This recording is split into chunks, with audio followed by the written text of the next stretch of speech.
BSc देखें आप तो शानदार रैली आज के सत्र में हमें देखने को मिल रही है। 4% अप डेज हाई पर, इनफैक्ट अब तो 5.5% अप हो गया। क्या है कारण, ये समझते हैं यतिन जी से। यतिन जी गुड आफ्टरनून, बताइए इंडस्टार और बीएससी दोनों ही आज का हीरो ऑफ द डे। जी, दोनों ही हीरो बन गए हैं। और अगर हम सबसे पहले बात करें बीएससी की, तो सुबह से ही स्टॉक में अच्छा खासा ट्रैक्शन देखने को मिल रहा है।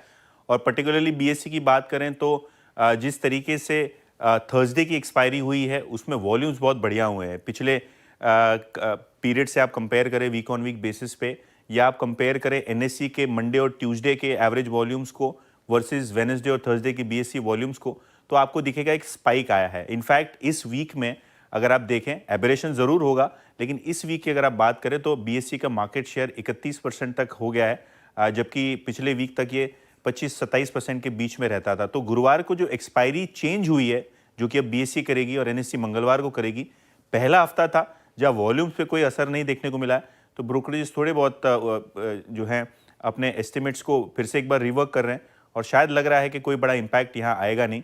और इसी के चलते स्टॉक में आज 5% की तेजी आप देख रहे हैं। और जो यतिन, बहुत बहुत शुक्रिया, दोनों ही स्टॉक्स को आपने एनालाइज किया। और बीएससी जिस प्रकार के वॉल्यूम्स थर्सडे की एक्सपायरी के दिन रहे, वो आज, और आई थिंक उस रिपोर्ट में जो उल्लेख किया गया था उसके बाद स्ट्रॉन्ग मूव। अनुज, एक कहा जाता है कि देखिए, आपके मेरे दिल में, सबके दिल में गुरुवार ही है। हम तो 20 साल से गुरुवार देख रहे थे। Never change your winning combination, है ना। एनएससी के लिए वही कहना पड़ेगा आज, है। देखिए वीरू, पता क्या हो जाता है कई बार, थोड़ा सा बाई चांस की बात है कि थर्सडे थोड़े से समीकरण भी ऐसे बैठे थे। जरूरी नहीं है कि हर थर्सडे होगा, आगे जाते हुए मंगलवार को भी ऐसे समीकरण बैठ सकते हैं। लेकिन ये चीज़ तो है कि जो लोगों को डर था कि बीएससी के वॉल्यूम एकदम कम हो जाएंगे वो एक्सपायरी शिफ्ट होने से, वो नहीं हुआ।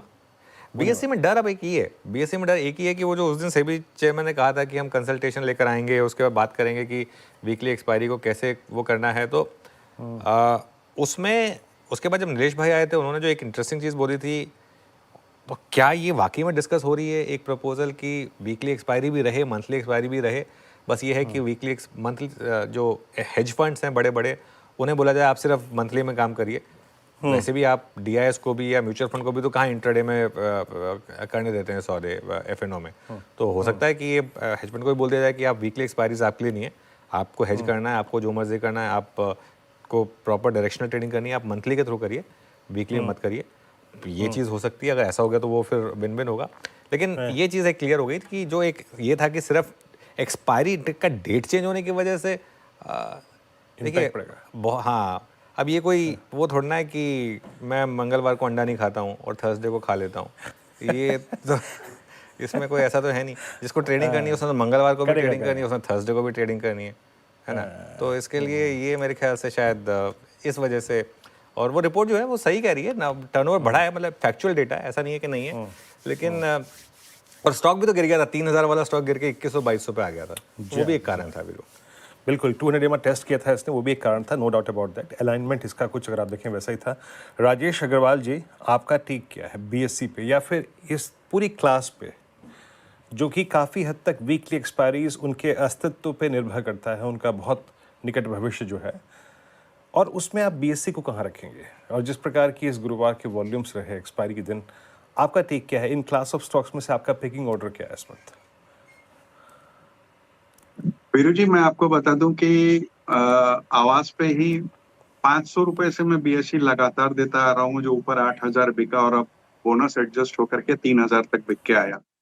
और हम आज भी बहुत बुलिश हैं, बावजूद इसके कि बहुत सारे कयास लगाए जा रहे हैं कि जेन स्ट्रीट के बाद ये हो जाएगा, वीकली एक्सपायरी के बाद वो हो जाएगा। लेकिन कल पहली बार सेंसेक्स की बृहस्पतिवार की एक्सपायरी हुई और हमने देखा वॉल्यूम बढ़ते हुए। अभी यतिन बता रहे थे 31% के आसपास का मार्केट शेयर अपने आप में बहुत काबिल तारीफ है।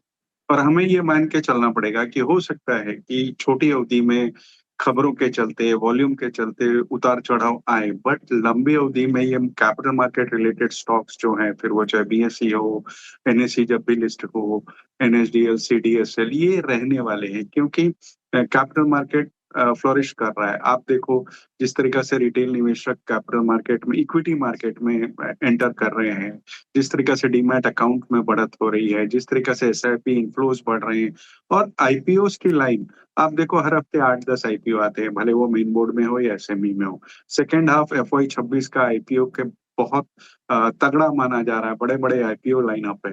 पहली तिमाही में बीएसई के नतीजे पे नजर डालें तो 104% के आसपास की बॉटम लाइन में जंप थी। सीडीएसएल में 15% की इनकी हिस्सेदारी है। INX stock exchange, star mutual fund जो कि इनका म्यूचुअल फंड का प्लेटफॉर्म है, उसमें लाइन शेयर है, करीब करीब 90% का मार्केट शेयर उसमें है। कैश कंपनी में करीब करीब 2000 करोड़ के आसपास का पड़ा है। कॉर्पोरेट गवर्नेंस का कोई मुद्दा नहीं है। मैं समझता हूँ लंबी अवधि के लिए बहुत उपयुक्त स्टॉक है।